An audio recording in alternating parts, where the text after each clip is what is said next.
especially now when I'm already feeling so down and Mm-hmm. and I'm so tired all the time, and I feel like it's not just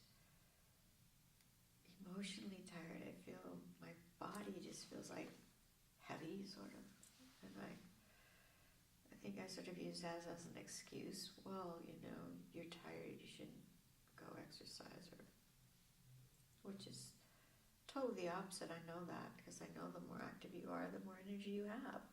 At least that's been my experience. But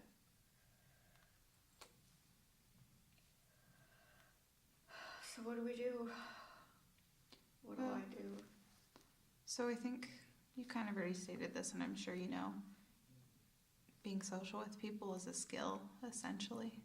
And right now it's one where you've said there are a lot of like negative tapes playing in your head about meeting new people and going into new situations without someone you already know. And that's truly hard. But it's something you can totally work at and get better at. Maybe.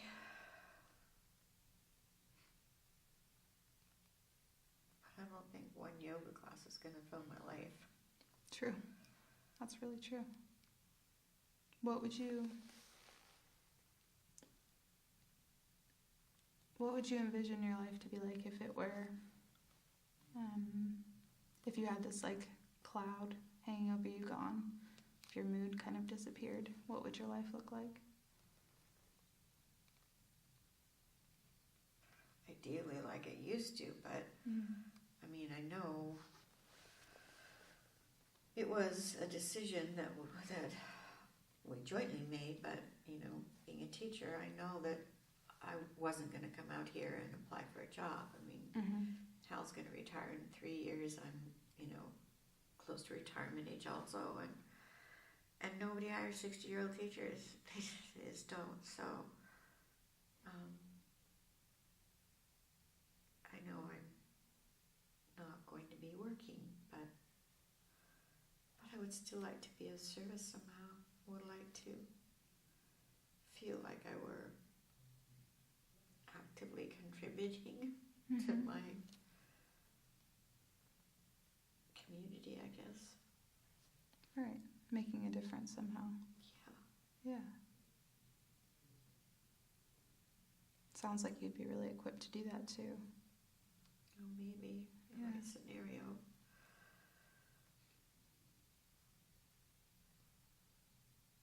So definitely in service to someone somewhere. If this mood were I guess service is a strange word, but I like to be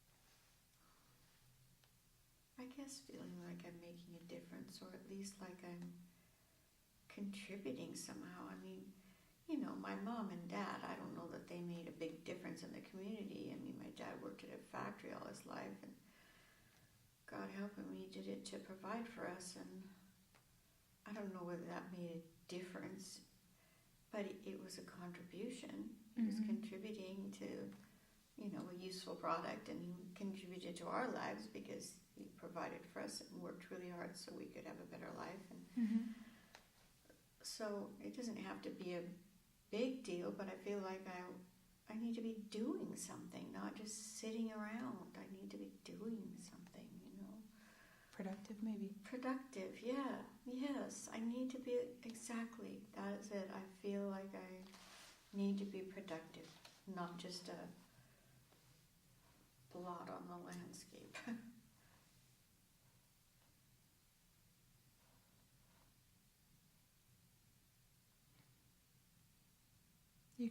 I'm sure we can think together of ways that you might be able to feel more productive and things that are interesting to you and like make you want to take that step. I don't know what.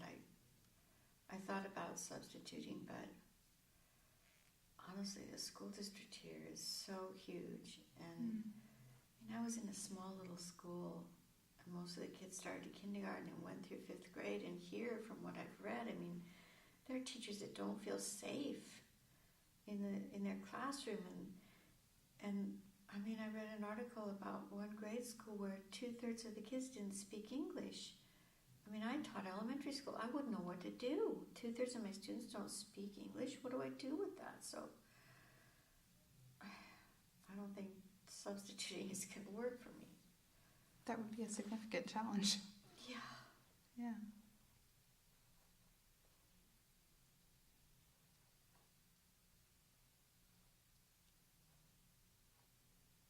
Hmm. Are there any other things that you think are contributing to your mood and kind of what's been going on lately? Any things? I don't know what you mean. So, I guess moving here has been a really hard transition. I guess, yeah. Wasn't expecting it to be, but yes. Yeah. And leaving the school with friends and teaching, that's been another difficult thing you've dealt with lately. Well, I've left everything. I mean, Yeah. you have a life for years and years and years that you build one piece at a time, and then you leave all that behind, and you don't really think about what it took to get there to begin with. I don't think I thought about that. I just thought, yeah, I'm going to have another great life in Seattle, but The process of starting over, it sounds like it's daunting for you a bit. I guess, yeah, it's an understatement. Mm-hmm.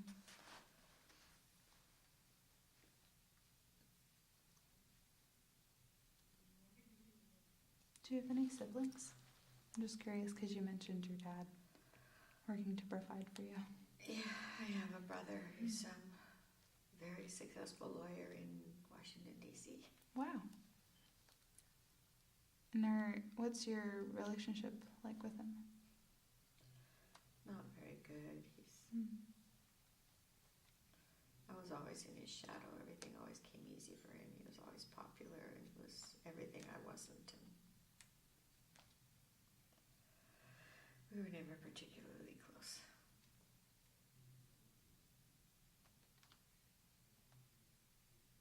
It would be pretty hard to have someone who's so opposite. Yeah, we're only 3 years apart, so, I would get to school and they would expect me to be like him, and I wasn't. And Mm-hmm. sometimes they would even say that, Oh, wow. Why can't you be more like Frank? That's very hurtful. Yeah.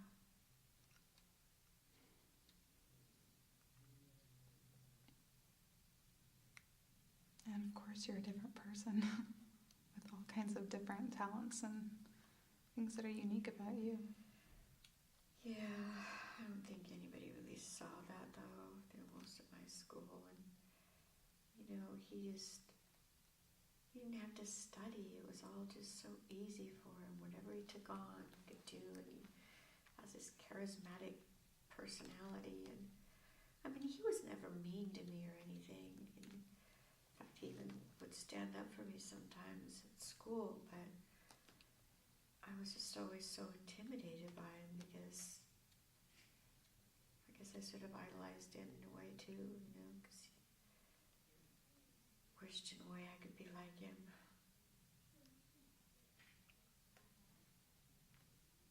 Did that come easy for him, being so social?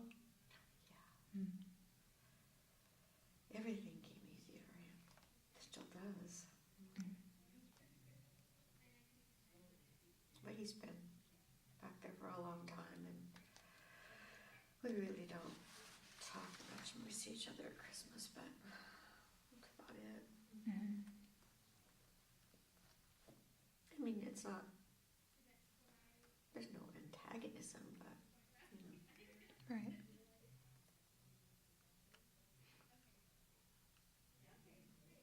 Do you have a good relationship with your mom or your dad too? Yeah. Yeah.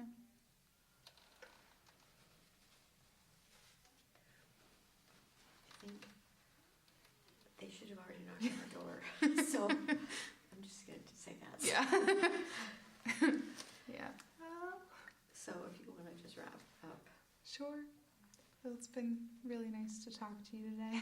Okay. Yeah. Okay. Do you have any questions or thoughts? No, I just, don't know what to do, and I'm hoping you can help me to figure that out. Sure. We can definitely work on it and see what comes up. Solutions, maybe. Thank you. Okay, so do you want feedback? Sure, yeah. Okay, so I'd like I can't believe I haven't knocked yet. What do you think went well? I mean, what went well for you? What do you think you would like to do differently? Is there anything I can help with to help facilitate those things? I think I was surprised at how rushed I was. And I was like, I had a bunch of racing thoughts, so I think I'd just slow down next time and then just stick with. How rushed you were? Yeah. Really? In what way?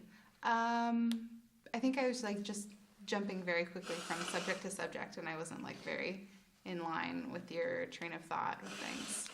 But, yeah. So you weren't like following the flow of my thoughts. Yeah, I was just kind of thinking like, oh gosh, what are the things I have to ask her about? It didn't necessarily feel that way, but Okay. It felt like you were thinking a lot about where to go next. Yeah. If maybe that's what you meant. Mm-hmm. Yeah, and I suppose in a sense if you can follow the patient where they're going, it does make the flow easier. Yeah. But it's not always easy to do that because there are things that you want to ask, and sometimes you can just say, I'm going to ask you some questions now because I want to get to know you a little better, and, and then that will ease it in if it feels awkward. Yeah. In terms of a transition. Yeah. Even, I know we've been talking a lot about how you're feeling emotionally. Well, what about physically? How are you feeling physically? That's another transition that you Yeah, could that's a lot use smoother. to go into sleeping and eating and things like that.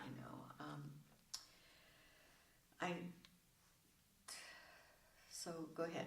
I know that's it. Is there something that you felt went well? I'm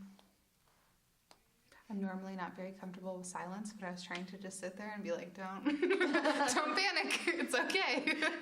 That's good. And I gave you some really long silences too, so it was great for you to be able to handle that. I think, the easiest way for me to explain it is to just have a conversation.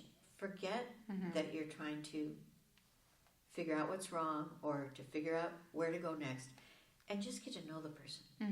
And if you do that, and you did use some pretty open-ended questions, which was great, and you did a great job of affirming that you understand this is you did a lot of that, which is great, normalizing it and saying that must be hard and things like that. But you did, like you said, not delve more into it. Yeah. And I gave you a lot of leads. Some of them you followed, some of them you didn't. Yeah. The whole childhood thing, you started following that eventually, because I threw that out a few times. So it can be good to follow, and you have to find that balance between following their lead and getting to where you want to go. But I think you also did a great job of it. You didn't try to tell me what to think or tell me what was wrong at any point.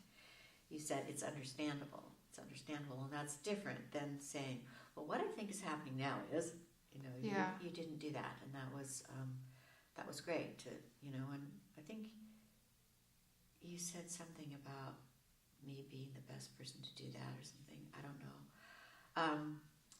The other thing I think might have been helpful, especially in closing, which I sort of wrapped up, is I have no sense of purpose, and I have no tasks, and I have nothing to get out of bed for. So if you can give that kind of person a task before we meet next week, which you could have said, we can meet next week. It could have been something as simple as like, do you think, you could go for a walk one day next week, maybe? What day would be best? And why don't you just write how you felt going for the walk, and we can look at it next week? Yeah. Or why don't you look up some, yoga classes, or maybe you could volunteer in the schools. Look up a volunteer and come back and bring me what you have. that will help. It's kind of like a lifeline for this person. At least I have something to do next week. Yeah. You know? And that's not solving the problem, but it's beginning to build maybe some resources and some strengths for that person to do. And then I've told everybody this, the whole confidentiality thing, which is so awkward, right, to begin with.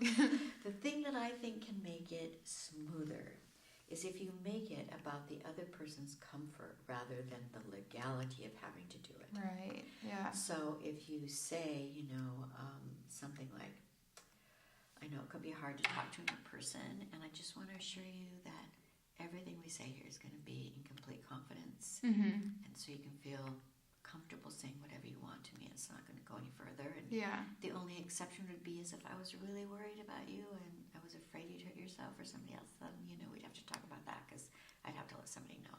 Yeah. But that makes it a statement of caring about that person. Instead of like, Which- I have to tell you Yes, this thing. exactly. Yeah. Which kind of builds that, here's the professional, here am I, and oh my God, she thinks I might kill myself or kill somebody else. Yeah. It makes it more, like I really care about you and I want you to feel safe and comfortable here, and, I don't want you to do anything. So, and it also then begins to build trust because I start to feel like, wow, she really does care about me and I can feel safe here. So that's just, I've told everyone that because I think Yeah. the whole confidentiality thing is so awkward. It's super helpful. Yeah, so, Yeah. so, yeah, Well, thank you. you're welcome. Appreciate it. Okay, have a good evening. You too.